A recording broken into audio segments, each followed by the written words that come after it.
ఇప్పుడు అంటే ఏది చేయాలన్నా మొత్తం మిషన్ల మీదనే. కానీ వెనకట మిషన్లు ఎక్కడి, అంత చేతుల మీదనే తయారయ్యేది. ఎంత పెద్ద వస్తువైనా చేతి పనిముట్లతోనే తయారు చేసేది, మళ్ళీ చెక్కినట్టే వచ్చేది. కానీ ఇప్పుడు మిషన్లతోని రప్ప రప్ప వేస్తున్నారు, కానీ అప్పటి గట్టితనం అయితే కనిపిస్తలేదు. ఇప్పటికీ ఎన్నో చేతి వృత్తులు కనబడుకుంటాయినాయి. మా కళ కూడా అట్లా కావద్దనేదే ఇగో గీళ్ళ తండ్లాట.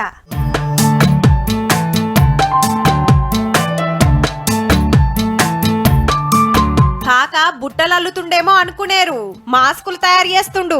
అర్రల చూడురి ఎన్ని తీర్లున్నాయో, మొత్తం ఎదురు బొంగులతో నల్లినాయే. దేవతలు, రాక్షసులు, జంతువులు ఇట్లా తీరొకటి తయారు చేసిండ్రు.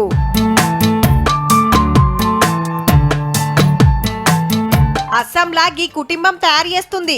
ఈ మాస్కులు తయారు చేస్తోళ్లను సత్రాస్ అంటారు.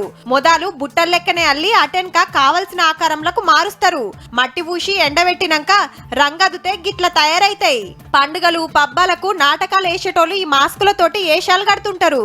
వారెవ్వా గిది చూడుర్రి, నియంగా రాక్షసుడు వచ్చినట్టే అనిపిస్తున్నది.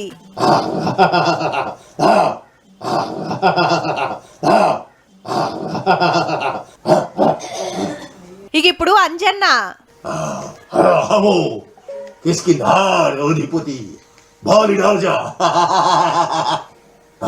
మునుపు ఈ మాస్కులు తయారు చేస్తోళ్ళు 60 మంది ఉండేనట.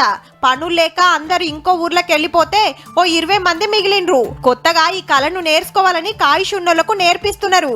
ఏమైనా వెనకటి కళ వెనక పనితనమే వేరబ్బా.